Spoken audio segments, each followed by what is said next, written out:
ओम नमः शिवाय, ओम नमः शिवाय, ओम नमः शिवाय। आप सभी पर भगवान भोलेनाथ एवं माँ पार्वती की असीम कृपा बरसती रहे।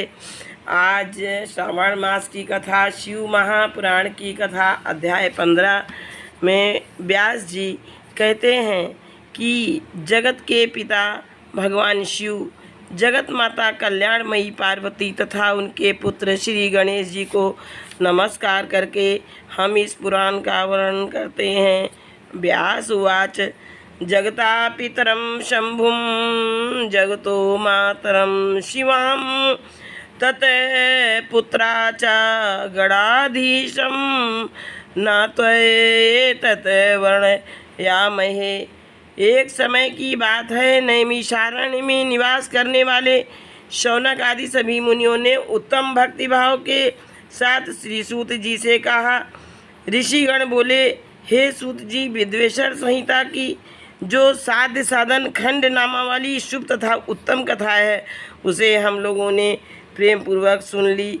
उसका आदि भाग बहुत ही रमणीय है तथा वह शिव भक्तों पर भगवान शिव का वात्सल्य स्नेह प्रकट करने वाली है।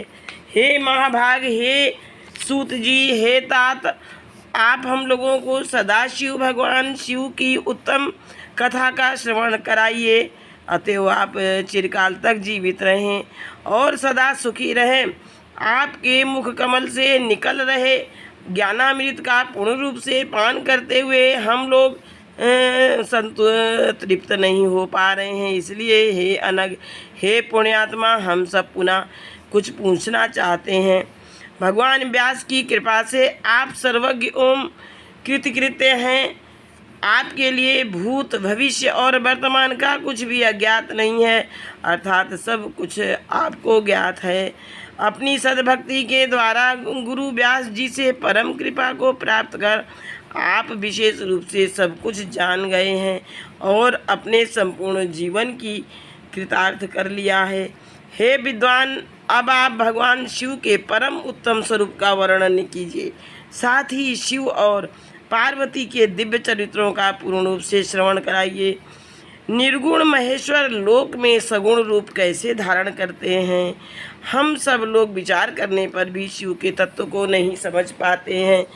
सृष्टि के पूर्व में भगवान शिव किस प्रकार अपने स्वरूप से स्थित होते हैं, पुनः सृष्टि के मध्य काल में वे भगवान किस तरह क्रीड़ा करते हुए सम्यक व्यवहार करते हैं, सृष्टि कल्प का अंत होने पर वे महेश्वर देव किस रूप में स्थित रहते हैं, लोक कल्याणकारी शंकर किस प्रकार प्रसन्न होते हैं, प्रसन्न हुए महेश्वर अपने भक्तों तथा दूसरों को कौन सा उत्तम फल प्रदान करते हैं, यह सब हमसे कहिए।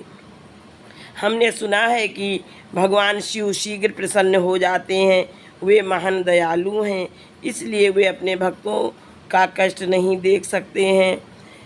सद्या प्रसन्नो भगवान भवति अति शुश्रूषुं भक्त प्रयासम सा महान न पश्यति दया परा। ब्रह्मा, विष्णु और महेश, ये तीनों देवता शिव के ही अंग से उत्पन्न हुए हैं। इनमें महेश तो पूर्णांश हैं, वे स्वयं ही दूसरे शिव हैं। आप उनके प्राकट्य की कथा तथा उनके विशेष चरित्रों का वर्णन कीजिए। हे प्रभु, आप उमा के आविर्भाव और उनके विवाह की भी कथा कहिए। विशेषतः उनके गृहस्थ धर्म का और अन्य लीलाओं का भी वर्णन कीजिए। हे सूत जी, यह सब तथा अन्य बातें भी हमें बताइए। व्यास जी कहते हैं, उनके ऐसा पूछने पर सूत जी प्रसन्न हो उठे और भगवान शंकर के चरण कमलों का स्मरण करके मुनीश्वरों से कहने लगे। सूत जी कहते हैं, हे मुनीश्वरों, आप लोगों ने बड़ी उत्तम बात पूछी है। आप लोग धन्य हैं जो कि भगवान सदाशिव की कथा में आप लोगों की आंतरिक निष्ठा हुई है। सदाशिव से संबंधित कथा वक्ता, पूछने वाले और सुनने वाले, इन तीनों प्रकार के पुरुषों को गंगा जी के समान पवित्र करती है। हे द्विजों, पशुओं की हिंसा करने वाले निष्ठुर कसाई के सिवा दूसरा कौन पुरुष तीनों प्रकार के लोगों को सदा आनंद देने वाले शिव गुणानुवाद को सुनते से ऊब सकता है? जिसके मन में कोई तृष्णा नहीं है, ऐसे महात्मा पुरुष भगवान शिव के उन गुणों का गान करते हैं, क्योंकि वह संसार रूपी रोग की दवा है, मन तथा कानों को प्रिय लगने वाला है और संपूर्ण मनोरथों को देने वाला है।